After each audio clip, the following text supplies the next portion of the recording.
So, sugar-free sparkling waters.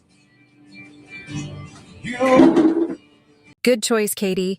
These do not raise blood sugar or insulin levels. And some kind of lemon drink. I don't know. He likes it. Another good choice. These are the best carbonated drink a diabetic can have. 2 clean ingredients, no aspartame.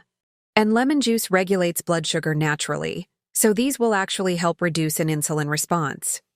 He's going to get these until he eats these, so they're going back in there. First of all, why are you forcing him to eat chips he doesn't like? And I saw you sneak that second bag in. Not a good choice. Highly processed and carb-dense. These will cause a rapid blood sugar spike. There are good chip options for diabetics. They need to be lower in net carbs, because carbs turn into sugar in the bloodstream, and high in fiber, because it balances carbs and protein. These chip options will prevent a blood sugar spike, Katey. Bad choice.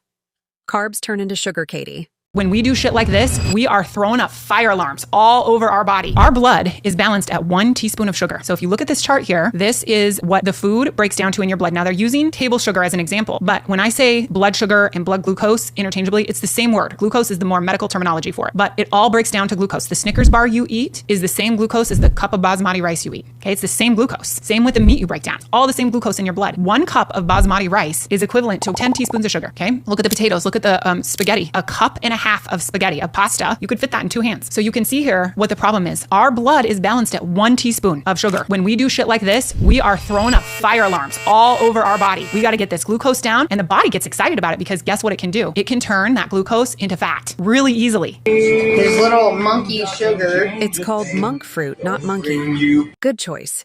Your body doesn't recognize it as sugar, so there's no insulin spike.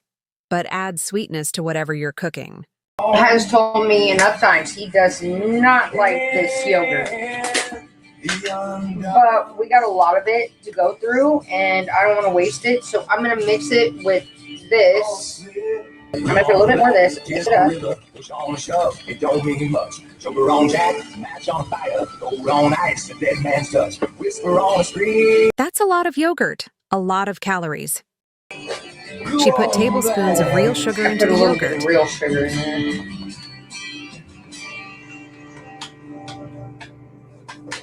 I can't even like that. That was kind of.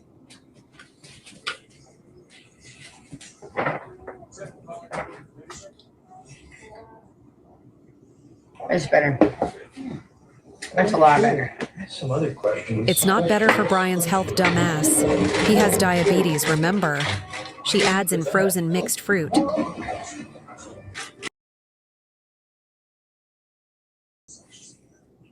then he's got his granola too, so it's fine.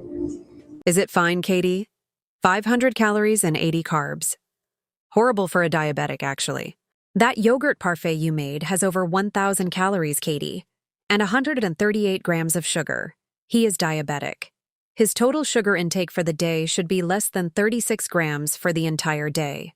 You got one more of these cheese and the grapes and all that. I want you to take that too.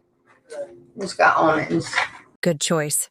Had protein in the cheese and healthy fats from the nuts. He's going to get this whether he wants it or not because it's the last one and it needs to be ate. So these were a dessert she made almost 2 weeks ago now. They had to have chocolate pudding, marshmallow fluff, and crushed graham crackers. Approximately 771 calories for that container. I'm going to give him hummus. That is healthy and shit.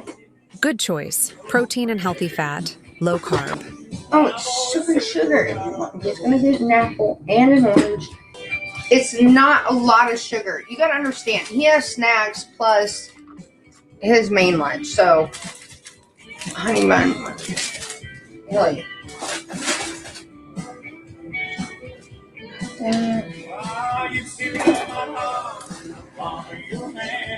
But with that hummus, I'm going to give him these. These are going to be so good, and I already know because I love these. These things are so good. I said they're Nan crisp. They're really good with the hummus. Like, do we not have the little Ziploc baggies on everything now?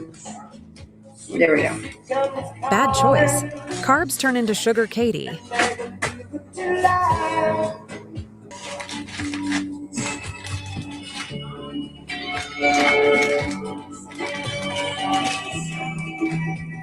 Because we need him. I'm going to eat him tomorrow, too.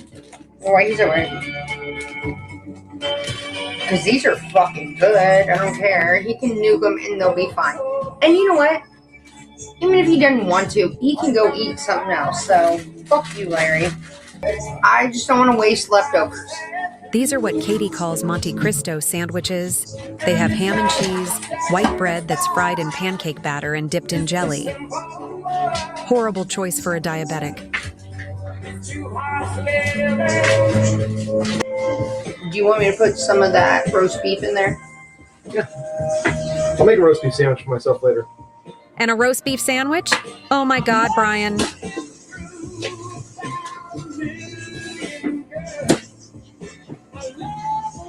After adding up everything Katey put into that lunchbox, pause to read, Brian's lunch comes in at an insane 5,552 calories. And that's on the conservative side.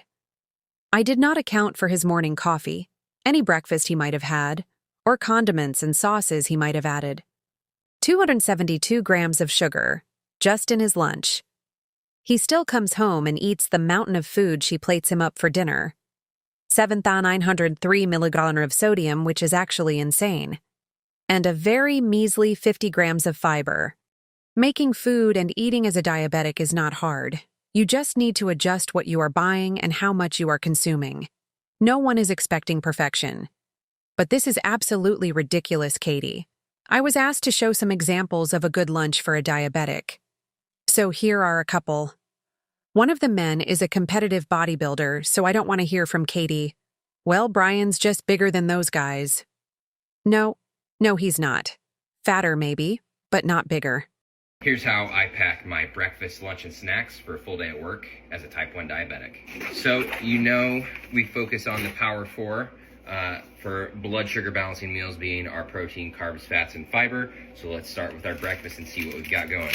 We've got a frozen Jimmy Dean turkey sausage and egg white cheese sandwich. So we've got our turkey sausage and egg whites for our protein, our cheese for our fats. Our carbs are coming from this whole wheat English muffin, which has a little bit of fiber as well. And then we've got a That's It bar for a little bit of color and fruit. That's also going to be some additional carbs.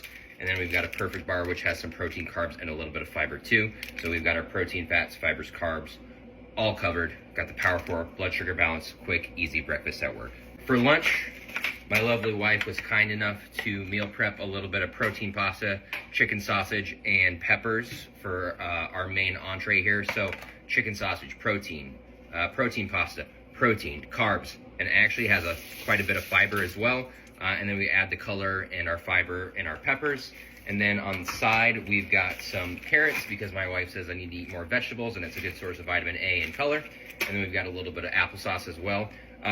So we've got our protein in our chicken sausage, carbs and fiber in our pasta, and peppers, fats, you'll ask. Well, when I eat this for lunch, I'm going to sprinkle some Parmesan cheese on it for our fats to cover our fourth and final blood sugar balancing aspect. So nice blood sugar balanced meal. And we're going to have a nice La Croix.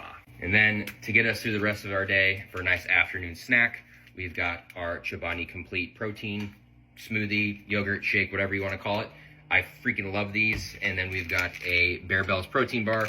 Both of these are going to be mainly protein and carbs with a little bit of fat, but our protein and carbs are going to give us a nice little boost of energy to get us through the rest of our day and finish strong. What I eat in my day as a type 1 diabetic IFBB Pro bodybuilder.